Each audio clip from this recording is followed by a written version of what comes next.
1 Pedro 2, do verso 9 ao 12, diz assim a palavra de Deus: Mas vós sois geração eleita, sacerdócio real, nação santa, povo de propriedade exclusiva de Deus, para que anuncieis as grandezas daquele que vos chamou das trevas para a sua maravilhosa luz. Antigamente não erais povo, agora sois povo de Deus. Não tinhais recebido misericórdia, agora recebestes misericórdia. Amados, exorto-vos como a peregrinos e estrangeiros a vos absterdes dos desejos carnais que combatem contra a alma. Seja correto o vosso procedimento entre os gentios, para que naquilo que falam mal de vós, como se fosseis praticantes do mal, ao observarem as vossas boas obras, glorifiquem a Deus no dia da visitação. Até aqui a palavra de Deus. Vamos orar mais uma vez. Senhor, nós te agradecemos por esta porção da tua palavra. Pedimos que o Senhor fale aos nossos corações, que haja salvação nesta noite, que Cristo seja exaltado. E é no nome dele que nós oramos. Amém. Nós vivemos um período de desconfiança generalizada. Nós não confiamos nos políticos, na polícia, no judiciário, nós não confiamos na imprensa, na educação, nos planos de saúde. Alguns não confiam na esposa, e algumas esposas não confiam no marido. Pais não confiam nos filhos. Patrões não confiam no empregado. E o empregado também não confia no patrão. As pessoas não confiam nos vendedores. Quando um vendedor começa a insistir muito com você, você desconfia. Quando ele diz que vai te dar um grande desconto, você desconfia dele. E o pior é que isso está acontecendo também no meio evangélico, no meio da igreja. Existe um site que chama Transparência Brasil, e lá você vai encontrar alguns dados sobre a bancada evangélica que faz parte do Senado e da Câmara dos Deputados. Da bancada evangélica, quase todos os deputados que a compõem respondem processos judiciais.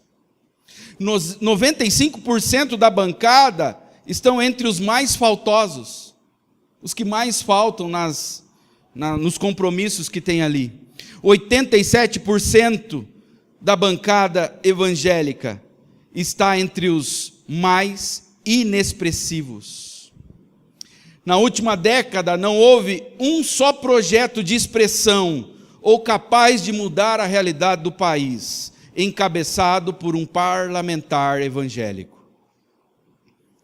Charlie Brown Jr., ele diz o seguinte em uma das suas músicas: na vida tudo se baseia na confiança. Estamos aí na luta sem perder a esperança. Você corre comigo porque sabe quem eu sou. Mais um sobrevivente que o sistema lesou. Eles falam em crescimento e não fortalecem o povo. Enganaram você e ainda vão fazer de novo. Vão fazer de novo. A desconfiança está nas músicas, nos poemas, nos filmes. As pessoas não confiam mais nas instituições religiosas. As pessoas às vezes me perguntam: lá na tua igreja pede muito dinheiro? As pessoas não confiam mais nos padres, nos pastores. Nós vivemos um período de desconfiança generalizada. E é num período como esse que nós somos convocados para sermos exemplos de honestidade e de termos um comportamento moralmente bíblico. É num momento como esse que nós somos convocados a sermos exemplos. E é sobre isso que nós vamos falar. A carta do apóstolo Pedro é um manual de como nós devemos viver. E nós vamos ver, em primeiro lugar, um apelo para que vivamos como peregrinos e estrangeiros. Veja comigo o verso de número 11. Amados, Exorto-vos como a peregrinos e estrangeiros, a vos absterdes dos desejos carnais que combatem contra a alma.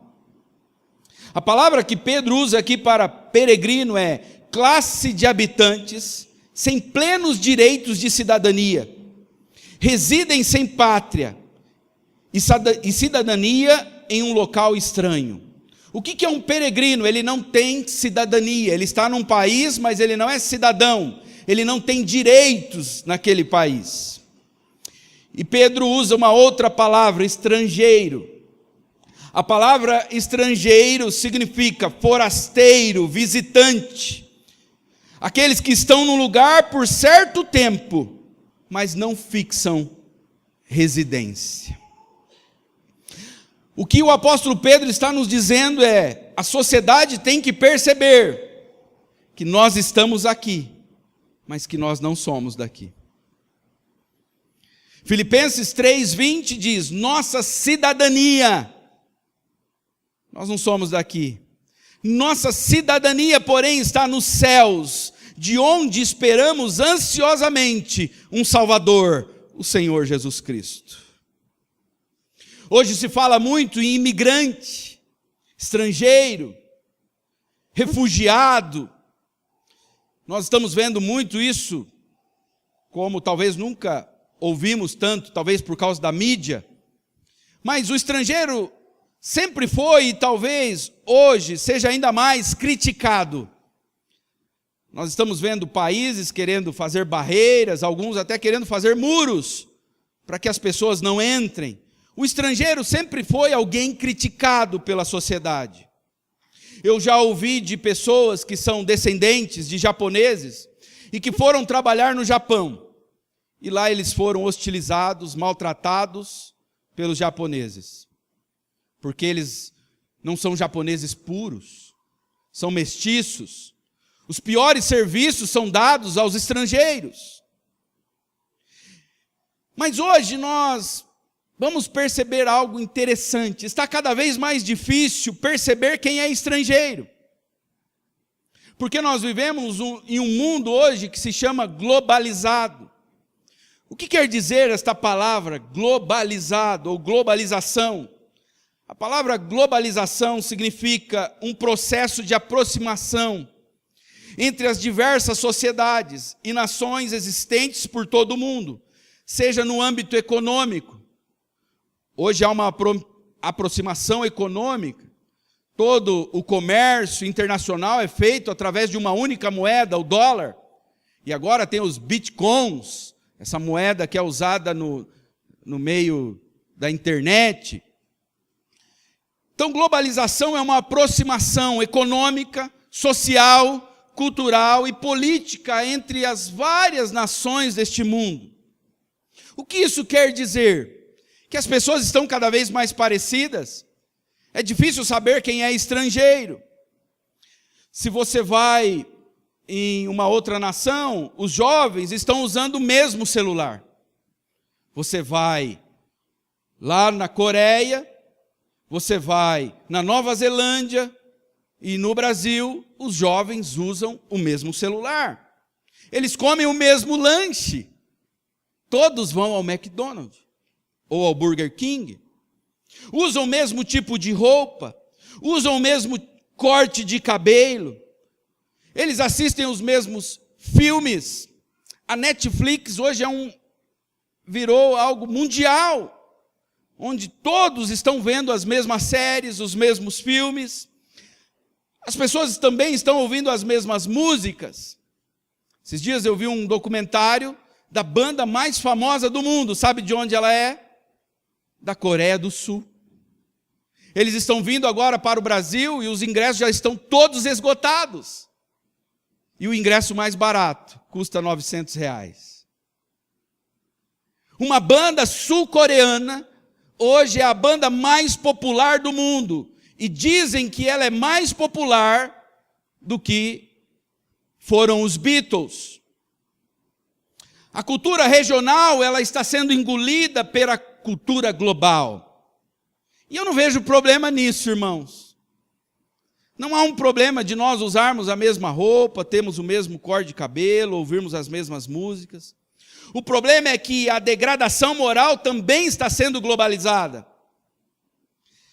O divórcio está sendo visto como comum nas grandes e pequenas cidades. O divórcio está sendo visto como algo comum no Brasil, mas está sendo visto também lá na Coreia, no Japão. Há uma globalização da moral e da degradação da moral. O homossexualismo hoje é visto como algo normal. Poucos países têm tido algumas restrições contra o homossexualismo. A imoralidade sexual também se tornou global.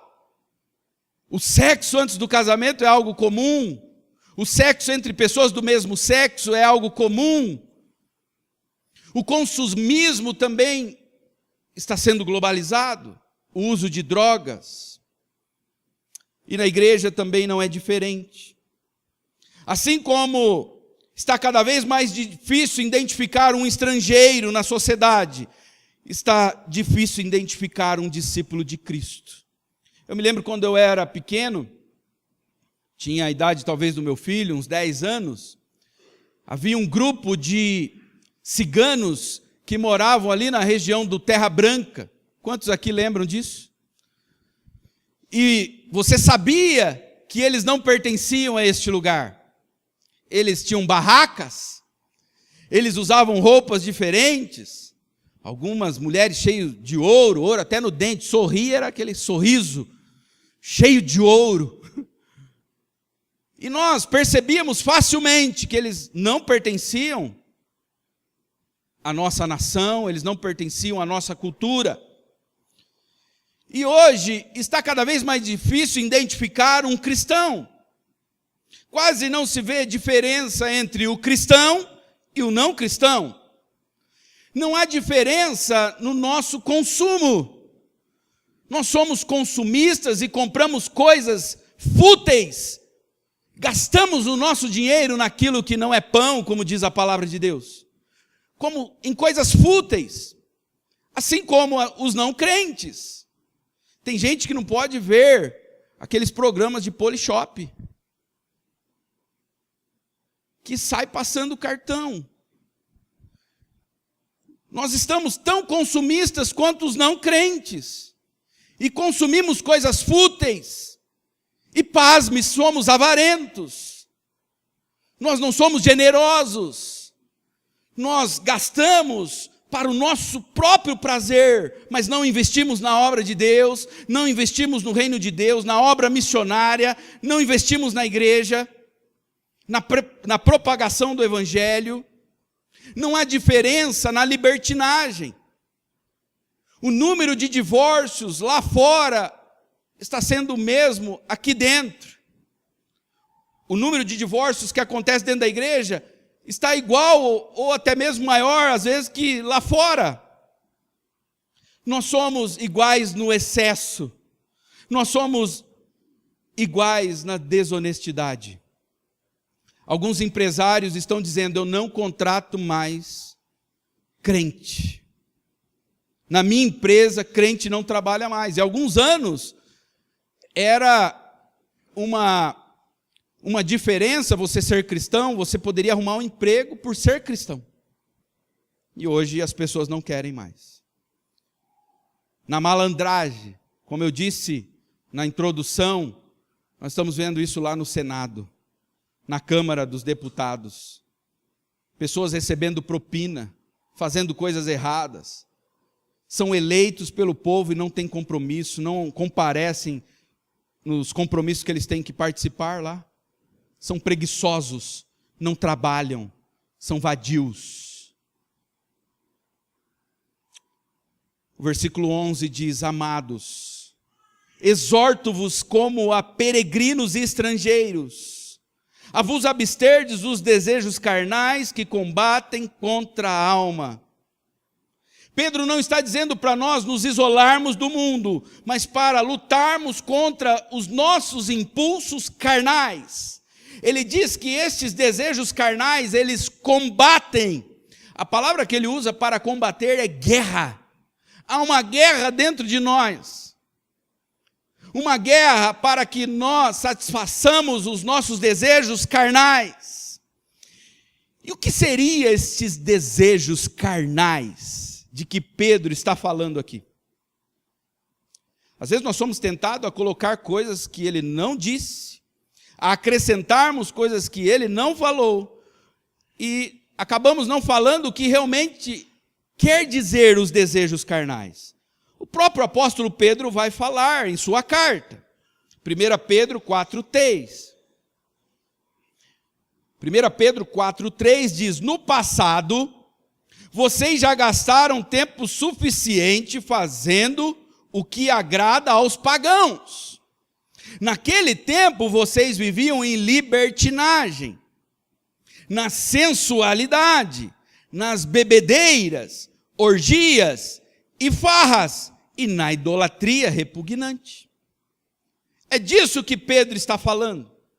Libertinagem, sensualidade, bebedeiras, orgias, farras, idolatria. Nós podemos colocar orgulho, inveja, malícia, ódio, maus pensamentos.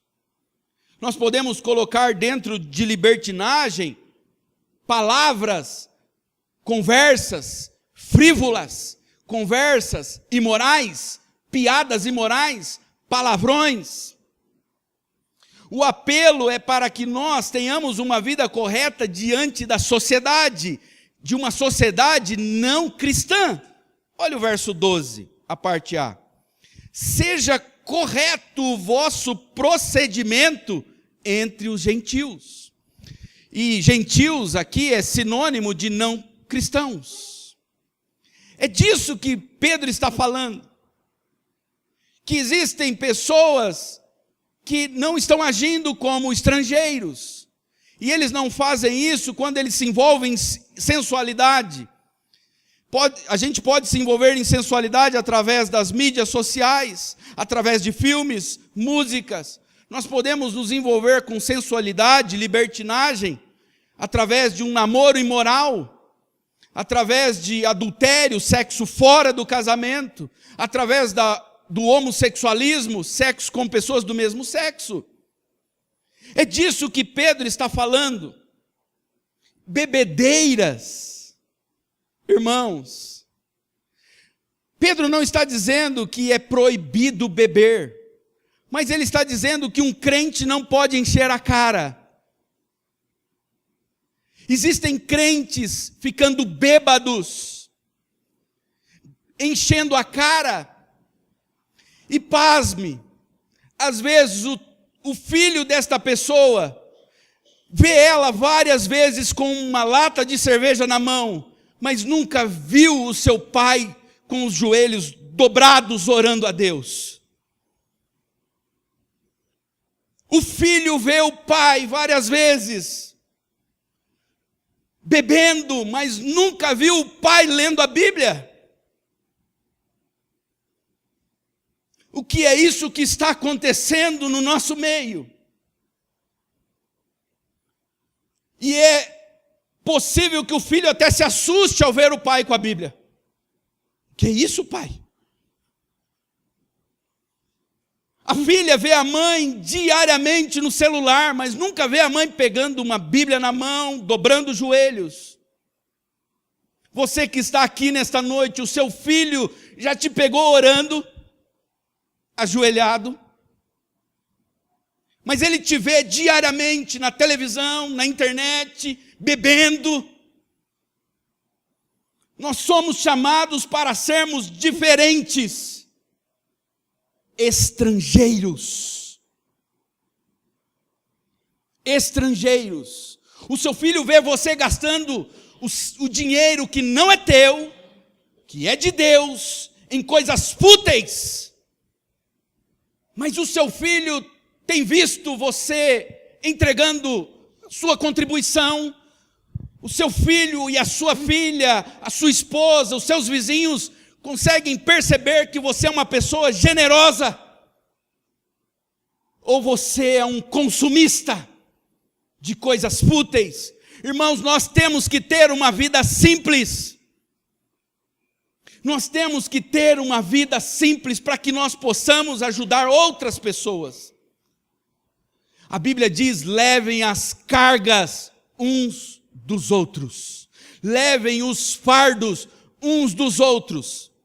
Estava conversando com o Giovanni. O que significa levar o fardo? É quando pesa. Se não pesou sobre você, você não está levando fardo nenhum. Levar o fardo é quando aquilo pesa no bolso. Quando você dá uma contribuição e aquilo não pesou, não vai fazer falta, então você não está levando a carga de ninguém. O apóstolo Pedro diz: nós somos estrangeiros e peregrinos. Em segundo lugar, ele vai dizer qual é o propósito para fazermos isso. Versículo 12, a parte B diz: para que naquilo que falam mal de vós, como se fosseis praticantes do mal, ao observarem as vossas boas obras, glorifiquem a Deus no dia da visitação. O apóstolo Pedro, ele vai nos dar dois propósitos aqui, para nós vivermos como peregrinos e forasteiros. O primeiro é por causa da salvação do não crente, do perdido. Nós devemos ter uma vida diferente para que o não crente olhe para a nossa vida, para as boas obras e glorifique a Deus no dia da visitação. O dia da visitação pode ter dois significados aqui: a segunda vinda de Cristo, ou o dia em que aquele não crente for visitado por Deus. Num culto como esse, por exemplo. E a pessoa ser salva. E ela vai se sentir atraída a Cristo, ao Evangelho, por causa das nossas boas obras. Por causa do nosso estilo de vida. É isso que Pedro está dizendo. O apóstolo Paulo vai dizer que nós somos o perfume de Cristo. Que nós somos uma carta viva. O apóstolo Paulo diz: sejam meus imitadores, como eu sou de Cristo. Você pode dizer isto. Você pode dizer para as pessoas olharem para a maneira como você ora e dizer: venha, ore comigo. Leia a Bíblia como eu tenho lido e a sua vida vai ser abençoada. Você pode dizer isto? É isso que Pedro está dizendo. As pessoas vão observar as nossas boas obras e glorificar a Deus. Muitas pessoas têm uma motivação errada para fazer o que é certo. E Pedro está dizendo: a motivação para sermos peregrinos e forasteiros é para que outros sejam salvos, alcançados, impactados com o perfume de Cristo em nós. Mas muitas pessoas em nossa sociedade são honestas, são corretas no trabalho, mas com a motivação errada. Algumas pessoas não fazem nada de errado, mas com a motivação de que, como aquilo fosse um seguro contra incêndio. Por exemplo, algumas pessoas procuram ter uma vida correta, porque elas não querem ser multadas, elas não querem ser presas, elas não querem ser hostilizadas, elas não querem ser mandadas embora do trabalho. Por isso elas procuram ter uma vida correta, porque é um seguro. Algumas pessoas procuram ter uma vida correta como uma moeda de troca. Alguns dizem assim: eu procuro fazer o bem porque a Bíblia diz, ou a lei da natureza diz que tudo que você planta, você colhe. E não está errado. Mas a motivação para fazer o que é certo é no sentido de receber algo em troca. Eu vou ser uma pessoa generosa, eu vou ajudar os pobres, eu vou fazer boas ações, porque eu quero que a lei da natureza me abençoe. Algumas pessoas procuram fazer boas obras com o intuito de autopromoção, de serem vistas, de serem reconhecidas. Olha como eu sou generoso, olha como eu sou correto. Eu não passo no sinal vermelho, eu não estaciono em vaga proibida. Vejam como eu sou honesto. E algumas pessoas acham que vão para o céu por causa da honestidade. Isso é um erro. Não é bíblico. Isso é legalismo. É achar que vai ser salvo por cumprir uma lei. Isso é demoníaco. Isso é contra a cruz de Cristo. Nós não somos salvos por causa da nossa obediência. Ninguém é salvo por praticar boas obras. Não é isso. Por que nós devemos, então, agir como peregrinos e forasteiros? Para que outras pessoas sejam impactadas. Esse é o primeiro motivo que Pedro dá. Olha Mateus 5,16. Ele está seguindo o que Jesus ensinou. Assim brilha a luz de vocês diante dos homens, para que vejam. Para que vejam. Os homens, eles têm que ver as nossas boas obras e glorificarem ao Pai de vocês que está nos céus. Para que Deus seja glorificado. É muito simples e fácil de entender isso. Quando você se torna pai, quem é pai sabe do que eu vou falar agora, o seu filho faz algo legal lá na escola, algo bonito, algo importante, e aí a professora vem no dia da reunião e fala: olha, seu filho é uma bênção. Seu filho tem sido obediente, tem tirado boas notas. É disso que Pedro está falando. Quando nós praticamos boas obras, o nosso Pai vai ser glorificado. O nosso Pai vai ser exaltado. As outras pessoas vão falar: o pai deste rapaz é uma bênção. Outro dia eu estava no mercado, ali no Taust, e nós estávamos comendo, estava eu, Davi e o Natan. Aí uma senhora passou ao lado e viu o prato dos dois. Uma senhora já de uma certa idade, ela parou e ficou olhando, estendeu a mão: parabéns. Porque ela viu que o prato deles estava todo cheio de verduras. Daí eu falei: olha, a honra não é minha, é da esposa, é ela que ensinou isso aí. Porque eu gosto de... a honra é dela. Mas quando nós praticamos boas obras, quando nós agimos como peregrino, o nosso Pai vai ser glorificado. Quem é o pai desse rapaz? Quem é o pai desta moça? Que bênção! Tito 2, verso 9 e 10 diz que os servos, os empregados, obedeçam aos seus donos, aos seus patrões, e os agradem em tudo, que não sejam respondões, nem roubem os seus donos, pelo contrário, que eles mostrem que são bons e fiéis em tudo o que fazem. Desse modo, por causa das coisas que eles fizerem, todos falarão bem da doutrina a respeito de Deus, o nosso Salvador. As nossas atitudes corretas diante da palavra de Deus vai fazer com que as outras pessoas falem bem. Algumas pessoas têm pensado assim, não crentes, pessoas não crentes: eu quero pôr o meu filho em um colégio cristão. E a pessoa não é crente. Mas por que ela quer pôr? Porque ela sabe que lá há um bom ensino, que lá há uma moral, que lá ensina doutrina. Alguns pais dizem assim: eu queria que minha filha se casasse com um evangélico. Por quê? Porque eles entendem e devem entender que no nosso meio os homens tratam bem as esposas. E o contrário também. Mas será que é isso que eles estão falando de nós? Será que é isso que eles estão pensando ao nosso respeito, sobre o que nós cremos, sobre o estilo de vida que vivemos? Segunda Tito ainda, versículo...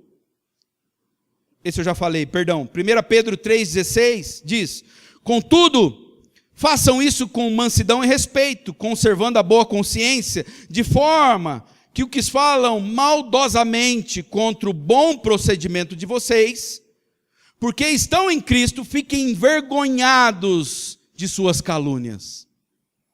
Quando alguém falar mal de nós, por causa do nosso procedimento, eles fiquem envergonhados. É disso que Pedro está falando. 1 Pedro 4,4 diz: e agora os pagãos ficam admirados quando vocês não se juntam com eles nessa vida louca e imoral, e por isso os insultam. Os pagãos têm que olhar para nós e ficarem admirados, e depois também nos insultar. Eu não vou convidar esse cara, não. Ele não gosta de tomar umas com a gente. Ele não gosta de encher a cara, ele não gosta de falar piada, ele não gosta de ver nada imoral. Incomoda. As pessoas não querem nos convidar para algumas festas mais. As pessoas ficam incomodadas. Ah, ele é o careta. Ele é chato. Porque passa uma mulher na rua, todos os homens olham, ele não olha. A gente conta uma piada imoral perto dele, ele não ri, e às vezes até nos repreende. Se os incrédulos tiverem que tropeçar, que eles tropecem em Cristo. A Bíblia diz que Cristo ele pode ser uma pedra, e as pessoas podem tropeçar nele. Mas que eles não tropecem em nós, por causa do nosso comportamento. Qual deve ser a motivação para vivermos como peregrinos, como forasteiros, para que outros sejam salvos? O apóstolo Paulo diz: eu me sacrifiquei, eu fiz de tudo para salvar o maior número de pessoas possível. Você tem sacrificado a sua vida para que outros sejam salvos? O apóstolo Paulo diz: eu esmurro o meu corpo, eu reduzo a escravidão para que eu não venha cair, para que eu não venha ser reprovado. É disso que a Bíblia fala sobre a vida de um crente. Nós muitas vezes abrimos mão de coisas que são legítimas, para que outros não se escandalizem, para que outros fiquem maravilhados com Cristo, com a beleza de Jesus, com o perfume de Cristo. Mas nós estamos cada vez mais egoístas. Eu não estou nem aí com o que os outros vão pensar. Eu vou viver a minha vida. Como eu disse no outro sermão, isso não é vida na videira. Quando você se converte, eu estava falando para o Juninho, cadê o Juninho? Irmãos, orem pelo Juninho, ele tomou a decisão de se batizar. Eu estava falando para o Juninho: Juninho, você quer ser membro desta igreja? A partir do momento que você se torna membro de uma igreja, não existe mais vida individual. A Bíblia diz que é corpo. Um dedinho, ele não tem cérebro. Ele não age sozinho. Ele age em comunhão com o corpo. As pessoas não estão preocupadas mais com os perdidos, e que dirá com os salvos. As pessoas não estão preocupadas. Há um individualismo generalizado em nosso meio. Cada um de nós querendo viver a própria vida e não se preocupando com o que os outros vão pensar, o que vão dizer. Eu não estou nem aí. E Pedro diz que os outros glorifiquem a Deus. A pergunta para nós, nesta noite, para você que está aqui: Deus está sendo glorificado pelo estilo de vida que você tem vivido? As pessoas estão erguendo as mãos para o céu e dizendo: louvado seja Deus pela vida dessa pessoa. Olha como ele trata a esposa, olha como ele trata os filhos, olha como ele é no trabalho. Eu queria ter 10 funcionários como esse, eu queria ter 100 funcionários como esse. As pessoas estão glorificando a Deus. É isso que Pedro está dizendo. E ele vai dar um segundo motivo pelo qual nós devemos ser peregrinos, porque nós fomos salvos.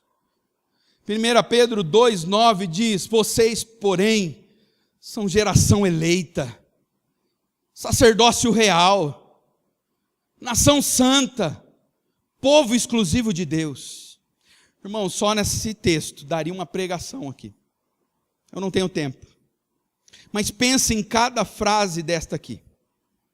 Vocês são geração eleita. Vocês foram escolhidos antes da fundação do mundo. Vocês não são um povo qualquer. Vocês são o meu povo. Vocês são sacerdócio real. Leiam Levítico. Vejam como era a vida de um sacerdote. Veja como ele tinha que viver. Nós somos sacerdotes. Nós somos sacerdócio real. Mas existe algo de maravilhoso nisso. Somente o sacerdote tinha acesso ao Santo dos Santos. Nós temos acesso ao trono de Deus. E nós somos representantes de Deus também na terra. É isso que o sacerdote também fazia. Nós somos nação santa. Vejam como Deus queria que Israel fosse. Diferente de todas as outras nações. Que eles fossem diferentes em tudo. Na alimentação, no casamento, na educação dos filhos, no culto, na devoção, na forma como eles empregavam o dinheiro, no trabalho.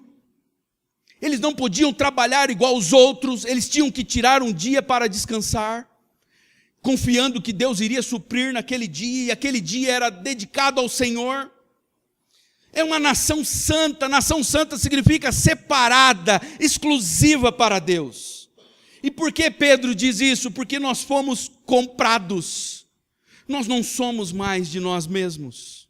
1 Pedro 1,18 e o 19 diz: pois vocês não sabem que não foi por meio de coisas perecíveis como prata ou ouro que vocês foram redimidos da sua maneira vazia de viver que lhes foi transmitida por seus antepassados, mas pelo precioso sangue de Cristo, como de um cordeiro sem mancha e sem defeito.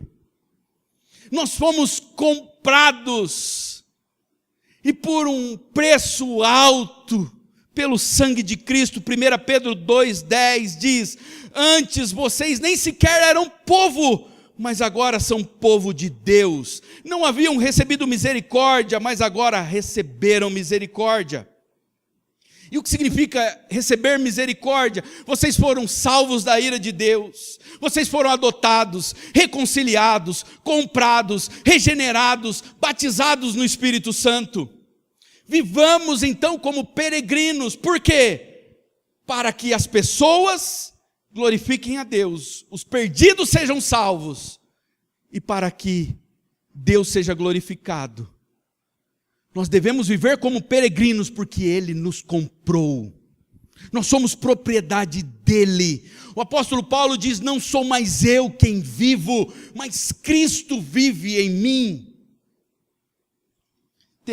Tenhamos uma vida correta diante da sociedade, principalmente diante dos não crentes. Tito 2,14 diz: Ele se entregou por nós, a fim de nos remir de toda a maldade, purificar para si mesmo um povo particularmente seu, dedicado à prática de boas obras.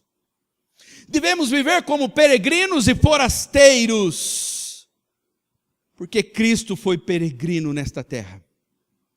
Ele foi forasteiro. Ele deixou a sua pátria, a pátria celestial, e veio para este mundo. Ele fez isso por nós. Ele deixou sua pátria e veio para um mundo hostil. É assim que um estrangeiro é tratado, com hostilidade. E ele foi desprezado, maltratado e morto. Mas ele ressuscitou. Voltou para a sua pátria celestial. E ele também nos fez cidadãos desta pátria. Colossenses 1,13 diz: pois Ele nos resgatou do domínio das trevas e nos transportou para o reino do seu Filho amado. Cristo, ao morrer e ressuscitar, Ele não apenas nos resgatou do domínio das trevas, mas Ele comprou a nossa cidadania celestial. o nosso green card celestial. Nós agora pertencemos a um outro reino, a uma outra pátria. Nós somos da Nova Jerusalém. E nós aprendemos nessa noite, ninguém se torna cidadão deste reino através da sua moral. Pedro não está dizendo, olha, façam boas obras para que vocês ganhem a cidadania de vocês. Não. Ele está dizendo, porque vocês são cidadãos do reino. Porque vocês foram comprados, transportados para o reino da luz, agora vivam como cidadãos do reino. Vivam como alguém que é estrangeiro neste mundo. Você não é daqui. Você é um cidadão do reino. Portanto, mantenha-se limpo. Não manche as tuas mãos. Um dia estas mãos tocarão no rosto de Cristo. Não manche os teus olhos com coisas imorais. Não permita que os teus olhos se tornem janelas para o pecado. Porque um dia estes teus olhos olharão para Jesus Cristo. Os teus olhos verão Cristo face a face. Não permita que entre nos teus ouvidos coisas que desagradam a Deus. Porque um dia vocês ouvirão uma voz dizendo, vinde bendito de meu Pai. Vinde para o reino que está preparado para vocês antes da fundação do mundo. Aquilo que foi pregado domingo passado. Um dia os nossos ouvidos ouvirão a voz de Cristo, do nosso amado, nos chamando. Não permita que saia da tua boca coisas imorais e nem que entre coisas que desagradam a Deus através da sua boca. Porque um dia os teus lábios beijarão a face de Cristo. Você já pensou nisso? Essa boca aí. O que sai dessa boca? Um dia, com os teus lábios, você vai poder beijar a face do teu Salvador. Você vai poder beijar as mãos dele. Onde estão as marcas do seu sacrifício. Nós vamos querer beijar os pés de Jesus, como fez aquela mulher. Mas é com essa boca. A sociedade está desconfiada de tudo e de todos. Ela está desconfiada. Mas que a sociedade, ao olhar para você, ela possa ver em você o brilho de Cristo. Que a sociedade, ao olhar para você, ela possa sentir o perfume de Cristo. E quando eles perguntarem a razão do seu estilo de vida, você possa dizer, eu não pertenço a mim mesmo. Eu fui comprado pelo precioso sangue de Cristo.